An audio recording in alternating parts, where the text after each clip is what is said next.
Welcome to All Things in the Name of Love. If you like this show, please like, subscribe, and share. Thanks. Welcome to another episode of All Things in the Name of Love. And today I have with me Dean Graves. And Dean is a renowned meditation teacher, mental health counselor, and spiritual guide with over 20 years of experience in the field. Through his expertise in mental health and deep spiritual understanding, he provides a holistic approach to healing and growth. With his compassion and insightful guidance, he has inspired and empowered people from all walks of life to embrace mindfulness and meditation as a path to greater self-awareness and spiritual understanding. Dean, I want to thank you so much for the opportunity to have a conversation with you. I can already feel we're going to have a really great one. Great. I appreciate the opportunity as well, Sophia. You're welcome. So the first question I'm going to ask is, what brought you on this journey? Okay. Um, well, my academic career started off in pre-med, and I quickly determined that I didn't like biology. I only liked chemistry. So that eliminated that possibility. And so I went to the other side of the campus and began a program of study in philosophy and psychology. And I was keen into philosophical issues that were intertwined with the prevailing perceptions of mind and consciousness and so forth. So that didn't fit well with the psychologist. And they just wanted to stay within the behavior framework. And then I graduated, I got through with all of that, and I entered into a relatively familiar pattern, developing a business career, which I had no academic training for, but proved to be relatively successful at, family and so forth. And a little before my 50th year, I had an awakening. And an awakening is a commonly misunderstood event in a person's life. An awakening is nothing more than you're waking up one day and realizing that all of the things that you've been doing are not making you happier, that it is not fulfilling. And that is all an awakening is. That is the awakening of your awareness. And that's an important point to understand, because awareness is what we are tasked with, the range of consciousness that we all share, of exploring and becoming in order to move on to the next range of consciousness. So part of the practice of exploring, or the endeavor of exploring what alternatives were out there to what I had been doing, was meditation. And so I began a meditation practice. And as I tell my students, almost everybody comes to meditation running away from the stick.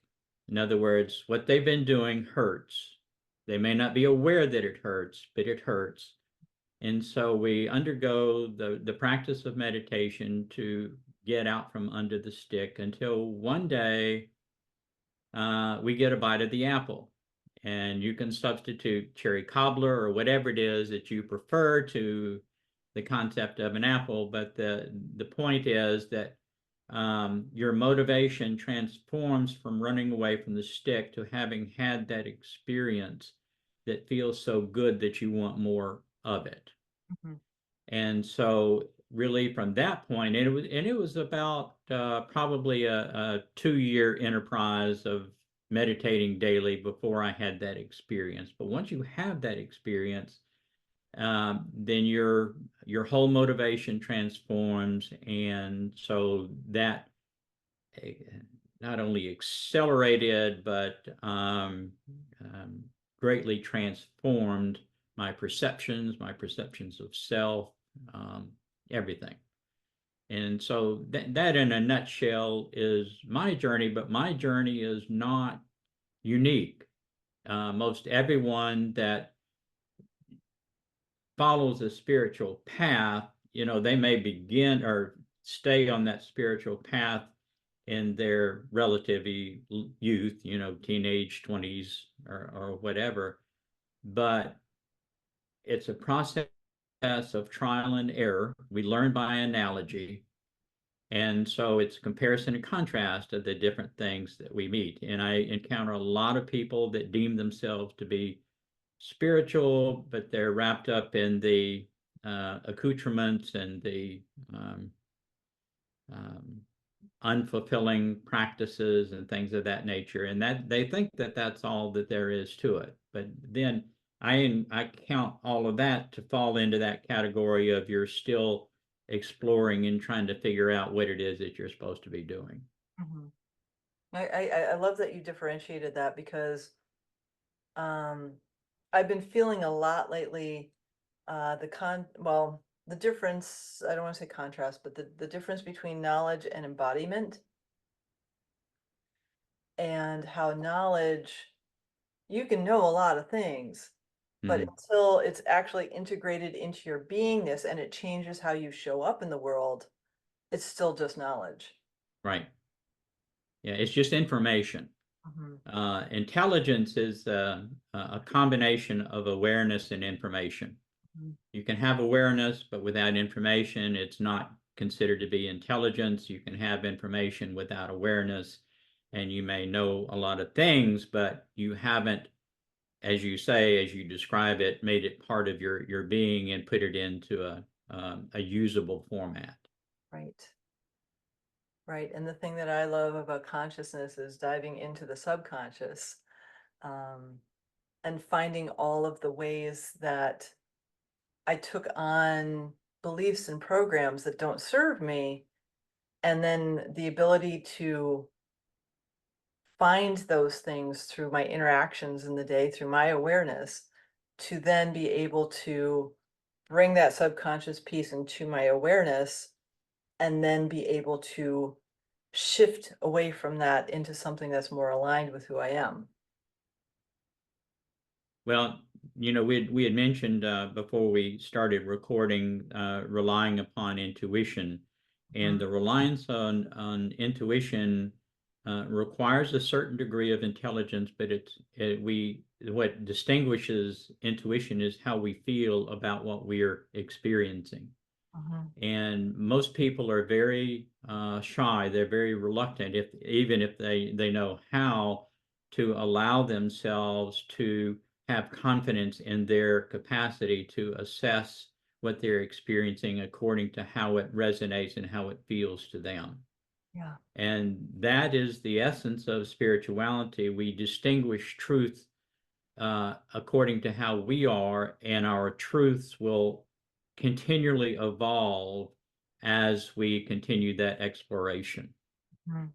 I completely agree with that, because the person I'll say I was a week ago is not the person I am now.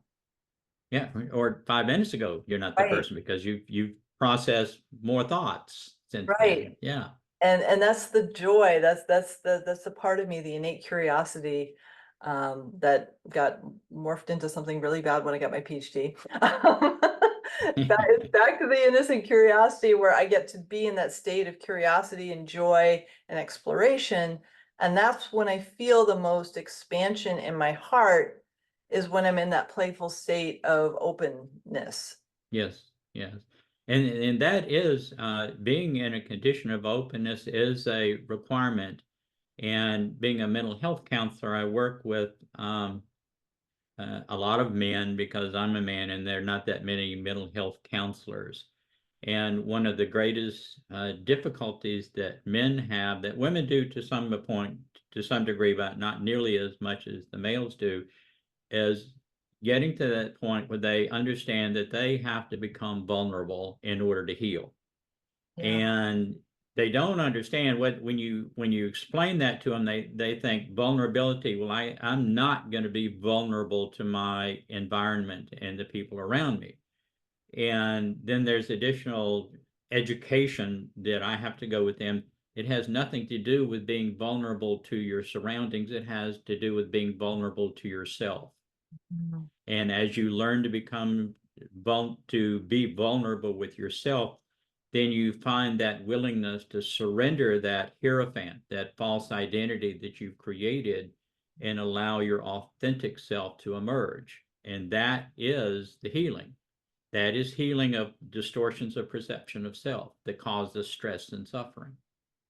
I am so grateful that you do that because, I mean, women have our own set of rules that we have to play in society, well, that we get to play in society with until we wake up and realize we don't have to. But men have this, what I've seen, they struggle with feeling their emotions, and it's a lot of conditioning. So the fact that you're able to help them recognize and then start to unwind that programming, I'm so grateful that you're doing that because, a man who's able to be emotionally present with themselves is so incredible.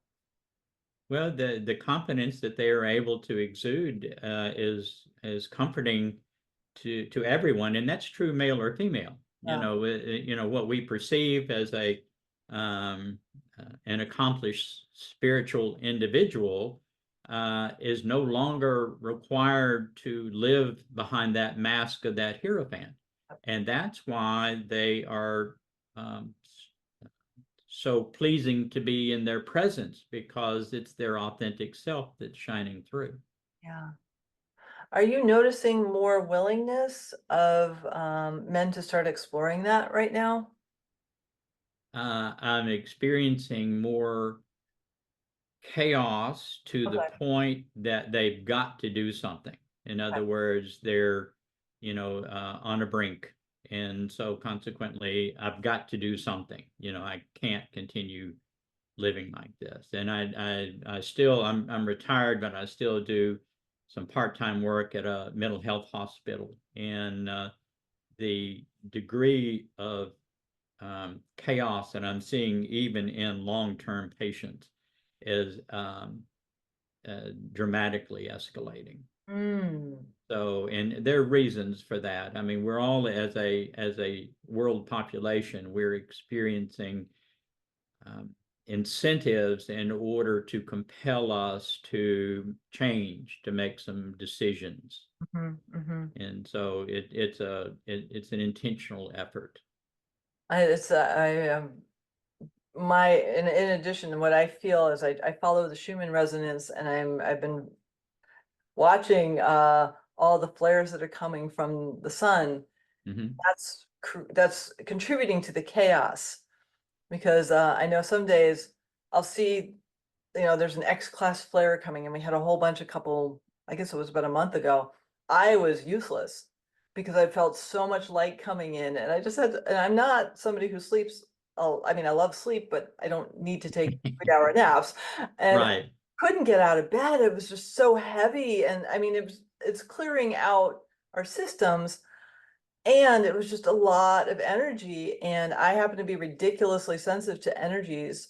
And so when something like that happens, I get taken out.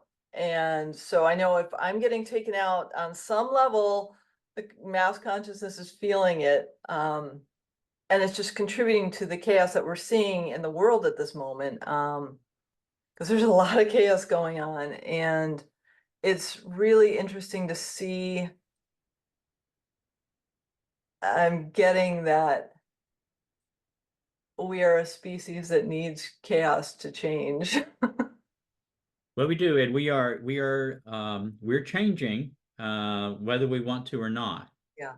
And there are dramatic things that are happening that are very rare in our universe. Mhm. Um, we we still function as a population. We function in the range of consciousness that's identified as third density. Mhm.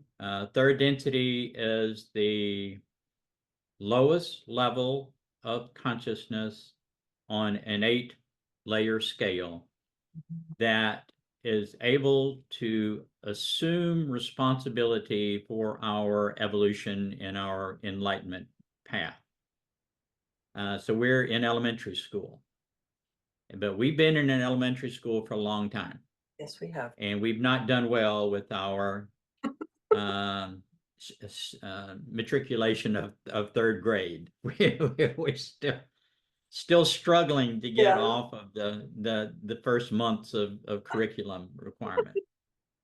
But things are changing. A third density experience is a defined period of time that is as regular as the clock. Mhm. In other words, it begins and it ends at a specified length of time. Mhm. And time is not as we perceive it either, but that's Right. another topic. The third density experience, and for large portions of the Earth population, this was our fifth attempt to graduate from third density, Mhm. and we have as not been successful in that. Earth was considered to be a second chance planet. Okay. So everyone that is here has failed to graduate from another third density. So we're kind of like reform school. Okay. And the third density experience actually ended in February of 2016. Mhm. And we have been in a holdover period since that time. Mhm. And the planet itself, Gaia itself, has been determined to be a fourth density planet. Mhm. And unlike a third density planet, a fourth density planet is either determined to be positive or negative. Mhm. And I'll unpack that in a minute. Yeah. So it's determined to be a fourth density positive planet. Gaia itself, which is its own consciousness, Mhm. just like you and I, Gaia is its own consciousness, Mhm. is well advanced within the fourth density range of consciousness. Mhm.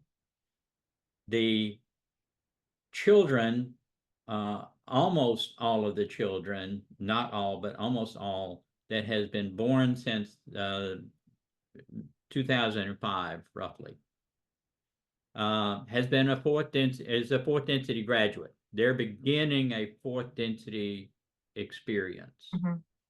Um, over the next 3 to 5 years, as it's described to me or explained to me, the window is closing for we who have experienced this third density experience for a long period of time to make a decision, which is a basic consideration for graduating out of this range of consciousness. And that is whether we are going to polarize service to self or whether we are going to polarize service to others. The service to others is considered to be the positive path, the direct path in reuniting with the Creator. Mhm. The service to self is an indirect path. And Mhm. the reason that it's indirect is by developing this service to self ideology, we are enhancing the hierophant that we create in third density to the point that we become more and more isolated as we progress along the evolutionary scale, to the point that we actually, when they transition to fourth density, they are making the choice to separate themselves from their higher self. They Mhm. don't. The same higher self remains, Mhm. but they divorce themselves without the higher self agreeing to that. Okay. Okay. Okay. So those polarizing service to self um, don't want to be involved with the higher self because it diminishes their perception of self. Mhm. We all are supplied with a source of energy called intelligent infinity, which is a distortion of infinite energy, but it is specific. That's what fuels us. What each of us receives um, the same amount in third density as everybody else, so we potentially have the same energy available to us. But if you're going to polarize service to self, then you are choosing to divorce yourself from that source of energy. In other words, you're severing your connection to your higher self. You still have to have this to participate in creation, but you have to get it from alternative sources. The third density, any third density experience is like Goldilocks' porridge, in that it is the third density is sufficiently innocent and or ignorant to not know that they're not supposed to give this energy up, but they have enough energy in order to give up, to make it worth their while. Okay. And so third density, regardless of where it is throughout creation, is the target of those individuals polarizing service to self.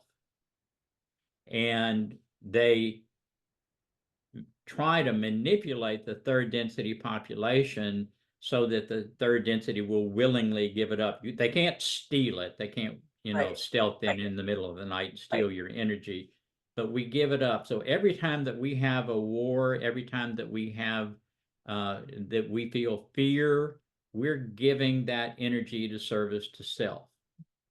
Okay. And the Earth population has a tremendous number of hegemonies that are predicated upon suspicion and mysticism, that is all just false information. It's all based upon one iota of truth and then distorted. Yeah. And so we attach ourselves to these hegemonies and incorporate that as part of our hegemony, personal hegemony, and we give up our energy freely. And Earth has been a very prolific source of this energy because of our difficulties for such a long period of time. Mm. So what we are experiencing right now, because of the decisions to make Earth a fourth density positive planet and the children coming in as fourth density graduates, we're the planet, not the physical planet, but the experience of the planet is actually in the process of splitting. Mm-hmm. And those choosing that are either in a great degree of chaos and can't make that decision yet, or those who have made that decision are going to be on one planet, and the fourth density is going to be on another planet. Mm-hmm. And planets are all conceptual. Yeah. So it doesn't have anything to do with physicality. We will perceive it as physical because of our limitations of perception. Right. And so this is significantly contributing to the chaos that the populace is experiencing, because for those that have not made the decision because they're just not there yet, or those who have made the decision to polarize service itself, this is very intimidating. You're talking about energies, and there's that mismatch of energy because the planet itself is a much higher consciousness. And the planet itself is irritating to those that have chosen that service to self or chosen to remain in third density. Mm-hmm. And that's going to intensify over the next 3 to 6 years. That makes sense. That really, I've been feeling that. I feel weird if I don't ground myself every day for a couple Yeah. hours. I love feeling Mama Gaia. I love talking to trees. I love talking to boulders. Like I love that's why I work with animals, because I just love feeling those energies. Mm-hmm. And it's interesting because service to self. I love self-isolating primarily because I'm so sensitive, but I'm also serving. My beingness is serving through the energy I Right. send out to the world. Um, so it's Everything is energy. yeah, We perceive it as physical, but it's energy. yeah. Everything is energy. Hmm. And to be able to like the service to self is in what I'm hearing, and you can correct my perception if I'm wrong, but it's that more narcissistic, ego-based thing versus the self-care that we all need to be able to serve others. Right. But understand, and using the term A narcissist is someone who is well along the path of choosing the service to self path, but they're not to the psychopath, sociopath Right. level yet. Right. And there's psychiatry likes to make the distinction between sociopath and psychopath. There's not a difference other than the opportunity. In other words, a sociopath will be a psychopath and a psychopath will be a sociopath depending on the opportunity that they have in front of them. Mm. Okay. And that is nothing more than they have over a series of incarnations chosen to follow that service to self path. Okay. Okay. And a narcissist is on that path. They're well developed on that path, but they're not fully ready to graduate yet. They haven't reached that final destination to Okay. Okay. graduate. Yeah, but we all what is enlightenment is a misunderstood concept because the successes that the Buddha had, and generally it's perceived to be a destination. Mm-hmm. It's not a destination, it's the path itself. It's Right. the process.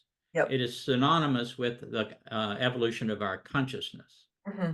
And so consequently, as we become more enlightened, then what we are doing is surrendering, we're healing the emotional baggage that we have collected as a result of not learning the lessons that have been brought to us in our experiences. And we're also incrementally surrendering the beliefs that we have incorporated into our hierophant, Mm-hmm. into our false identity. Mm-hmm. And the false identity, the hierophant, is the sole source of all stress and suffering. Mm-hmm. And so the more that and it is our task for the next several levels of consciousness, is to become ever more aware of those beliefs that are keeping us separate Mm-hmm. from each other. And we're surrendering that. Yeah. And why that is so difficult is that hierophant is who we perceive we are. It's our perception of self. Yeah. And so the healing process is nothing more than exploring ourselves ever deeper to get rid of these false perceptions of self, and with each incremental step allowing more of our authentic self to emerge.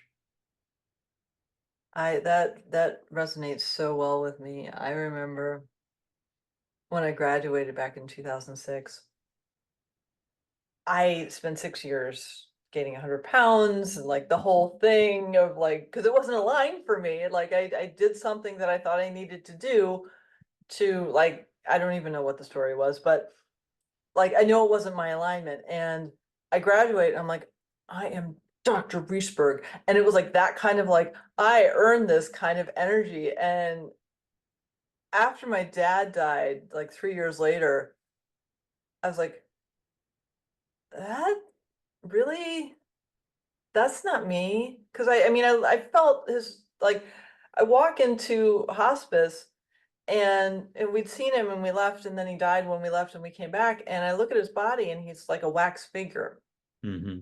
because his essence isn't in it. And when I felt his essence scatter across the universe, I realized that that beingness, that being, that three-dimensional construct is not who we are at Right. all. It doesn't matter what he did in his life. It was his essence that defined, well, as much as anything can be defined by an essence, because an essence can't be defined. And Well, it's got a unique signature, but it's amorphous. It doesn't really have identity so much as we perceived identity is. right. Yeah. What is preserved after a lifetime is what we have learned about the inherent characteristics of the creator. And they are hierarchical only because you have to build the floor before you can build the walls. You have to build the walls before you can build the roof and so forth. Mm-hmm. This range of consciousness, the five inherent characteristics of the creator that all of creation, way beyond our universe, is based upon is awareness, love, wisdom, unity, and stillness. And awareness is what we are tasked with exploring at this range of consciousness. The next range of consciousness, after we become awareness, in order to graduate to the next range of consciousness, we will explore love. Now, the interesting thing about it is we don't know what love is. We perceive love at this range of consciousness to be an emotion. It Mm. is not an emotion, it is a condition of being. It is who we are. It is part of our inherent self. And so, in order to graduate from the next range of consciousness, we will become love, just like we are required to become awareness in this range of consciousness. And I explained that I do a whole group process to get folks to understand this. The times in our life that we have felt love is not because we've gotten anything from the people, people, or the situation that we're in.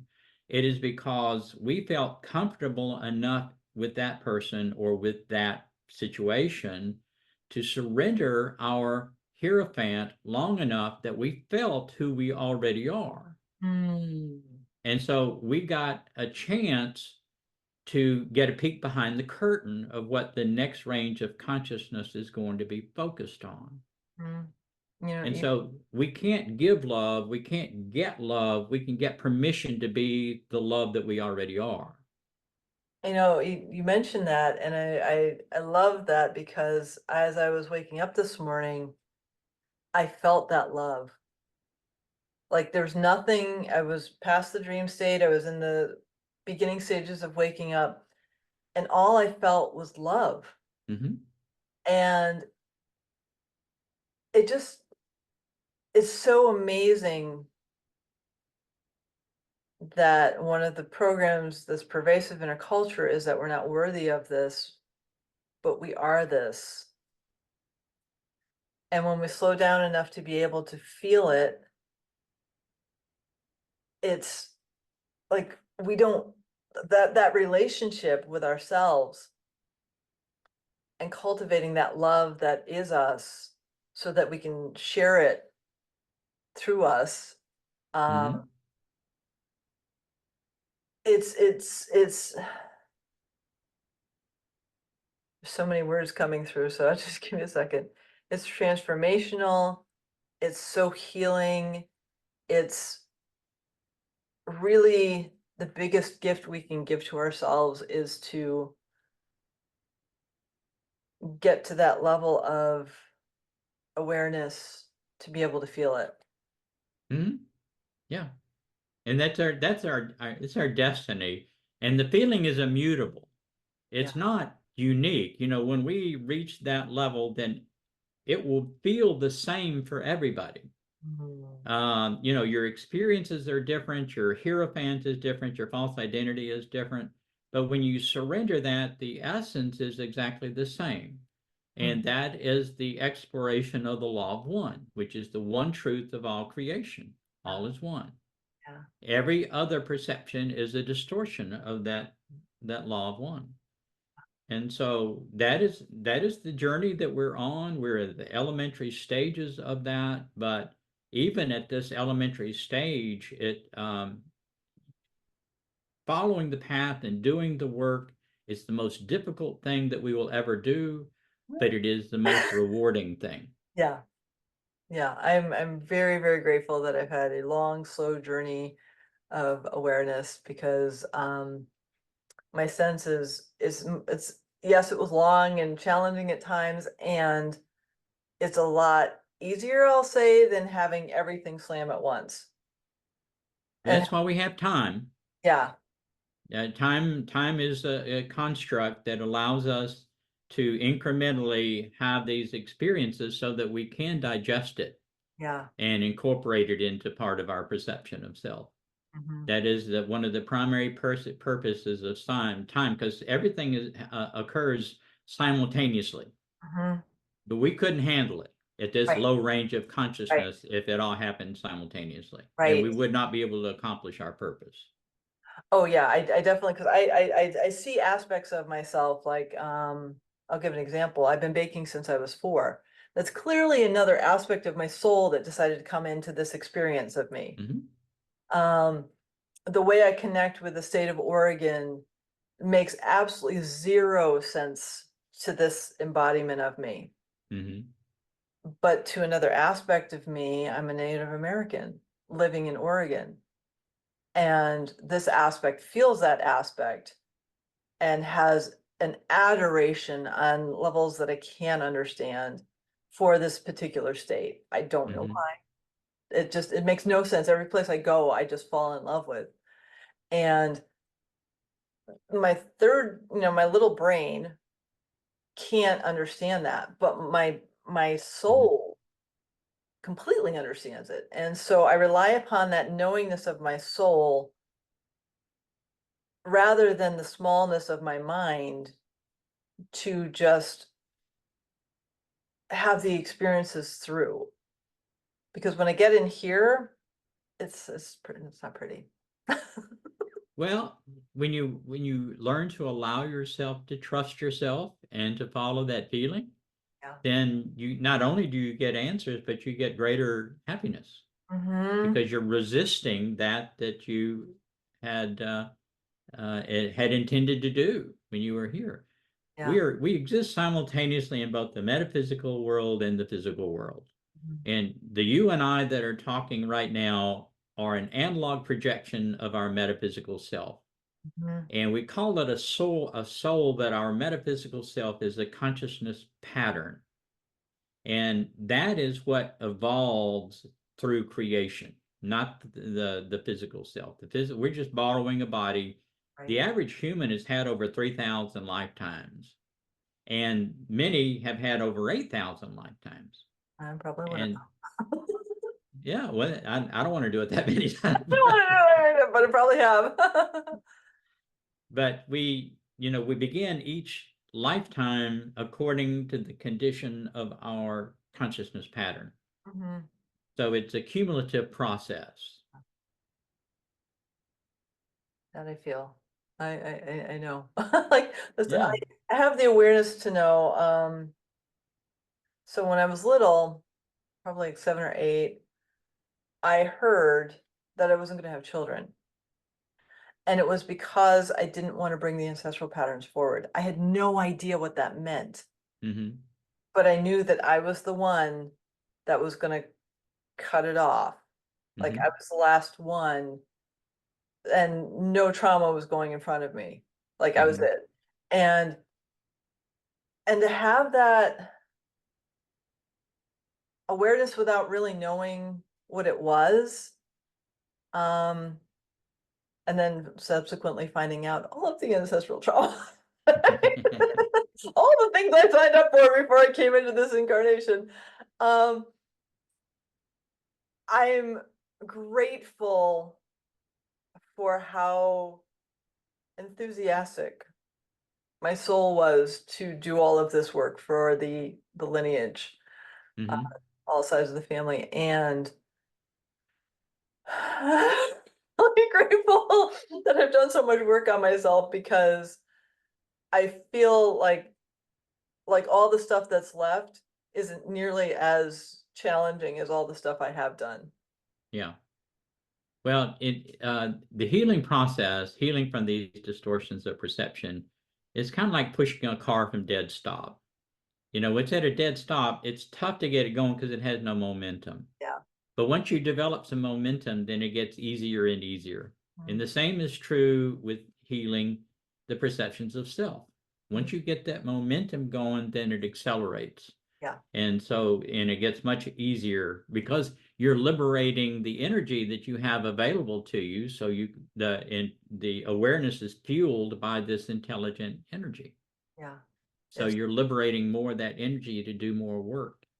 yeah. And it's not as laborious. Well, it becomes joyful actually. Yeah. Yeah. And so, hey, yeah, I got rid of another one. Yeah, I had a good day. I got rid of that. I had one on Friday. This woman just held space for me to see something I couldn't see. Mm-hmm. And all of a sudden I saw it and I'm like, oh, I gotta write this down. And she's like, what are you doing? I'm like, it's a piece of my subconscious. And then kept going deeper, and I finally found like the thing that Mhm. was, because I started here and then it kept going down, and I was like, hi, oh my gosh, I finally see you. And you felt joyful. Yeah, because like I knew it was there, but I couldn't see it. Yeah. And I could just see that it was like trying to come up, but I couldn't see it by myself. So I was so grateful for that experience of like having the conversation that helped me see the thing that I couldn't see, because now I see it, now it's gone. Mhm. Whereas like 10 years ago, I would go into full mode distraction and avoidance for like a week or two, and then I'd finally get around to it, and then I'd get mad at myself because I was avoiding it. And like it was a whole process. So to go from that to Mhm. now where it's like, yay! It's it's such a relief to be able to have that much experience in this process that I can get excited about it. Yeah. Well, it gets more exciting the more that you do. So that's great. But that's how awareness works. Yeah. When we reach that point of inverting the awareness, and while we're in that chaotic stage of our life, awareness is pointed outside of us, and we're trying to manipulate the world to conform to our perception of self. Mhm. And when we realize that that's not working, then part of the process is inverting that awareness and point the same awareness inside. And awareness is both the discovery tool and the healing tool, because you discovered something that needed to be healed, and you're not going to go away and leave it there. Say, oh, yeah, I discovered it. No, let's leave it there. It hurts, but I'm going to keep it. No, you let it go. I found this stinky shoe. I think I'm just gonna put it here. Right. Yeah. So I don't need that anymore. Just throw that out. Just get rid of it. Yeah. It's such a gift to be able to have, like, I know. I think after I finished my PhD, I had an aversion towards discipline for a while, Hmm. which makes sense. I still don't really take classes very much. I'm just kind of like, I'm good, done the classes, Been there, done that. Yeah. really complete with that program. But like simple things like disciplining, I'm doing an exercise challenge, and to discipline myself every day to do that feels really good to get back in that groove, because while I do meditate, I don't have a set time to meditate. Tuning in, the only set time I do anything is when I write with my soul in the morning, um, to just tune into myself. Hmm. Things that the small me wouldn't necessarily say, but the big me already just brings through in this beautiful thing. But I'll meditate when I feel guided.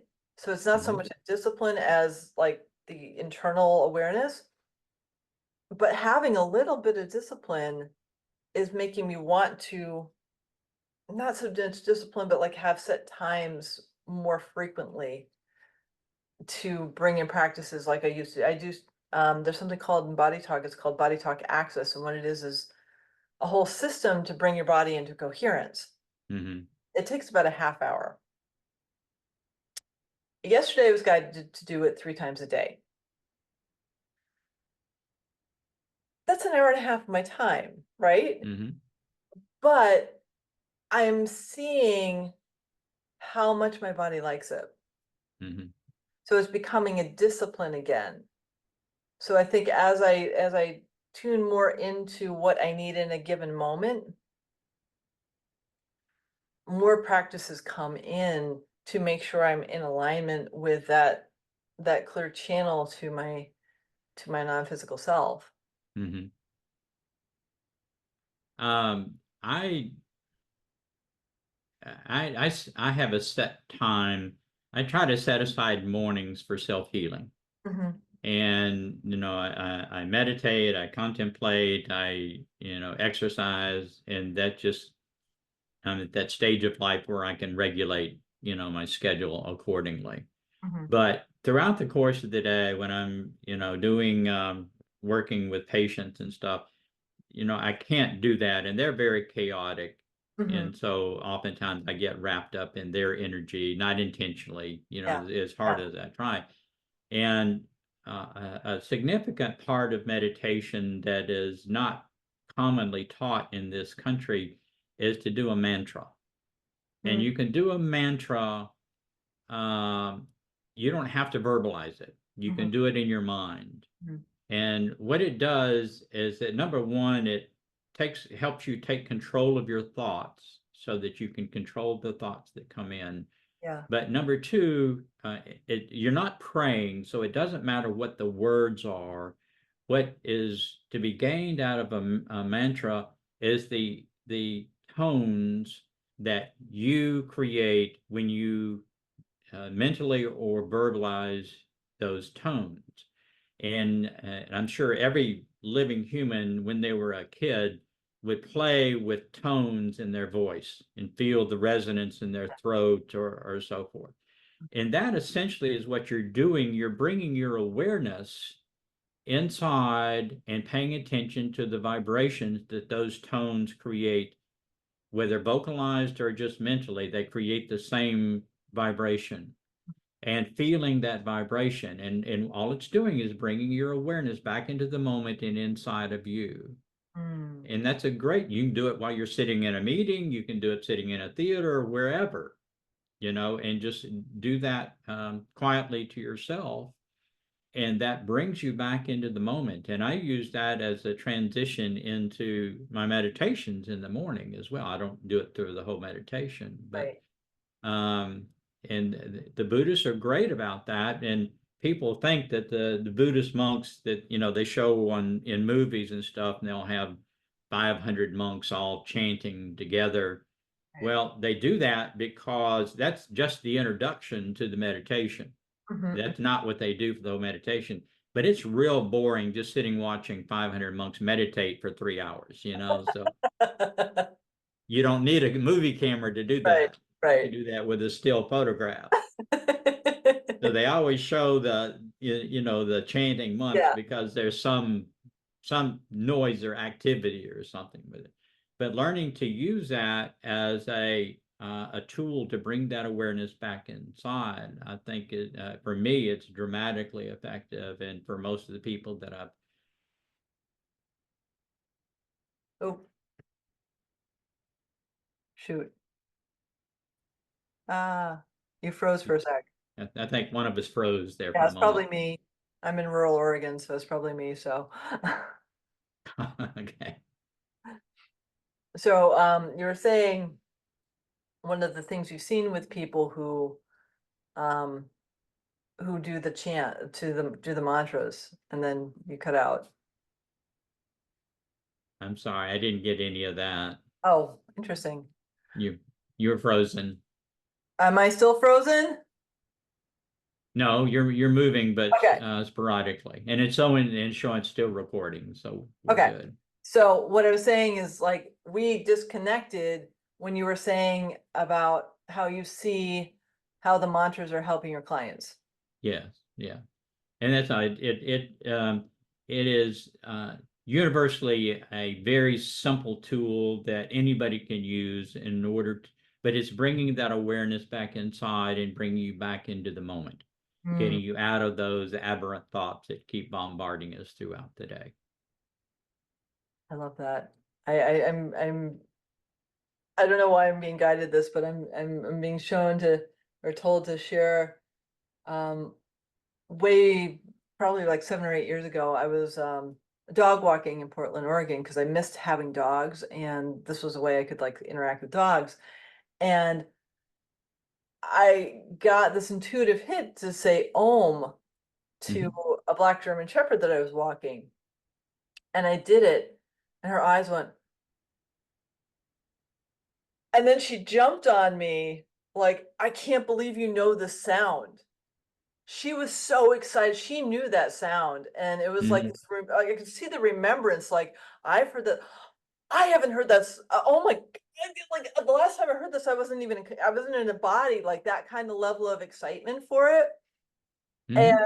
so, like, that something like Om is such a universal remembrance. And it's not just to the humans, it's like it is such a deep level of remembrance of who we really are and what we're really connected to, that every time I ohm, I think of her. It just feels good. Yeah, Allowing that vibration of Om. And again, the Om, it doesn't have any meaning. right. It's not a word that you define. It's the vibrational intonation of it. Yeah, it's pretty magical how tones can shift us so much. Yeah. There are galaxies that they're they're much more tone oriented. They study tones and the effects and use that as a tool.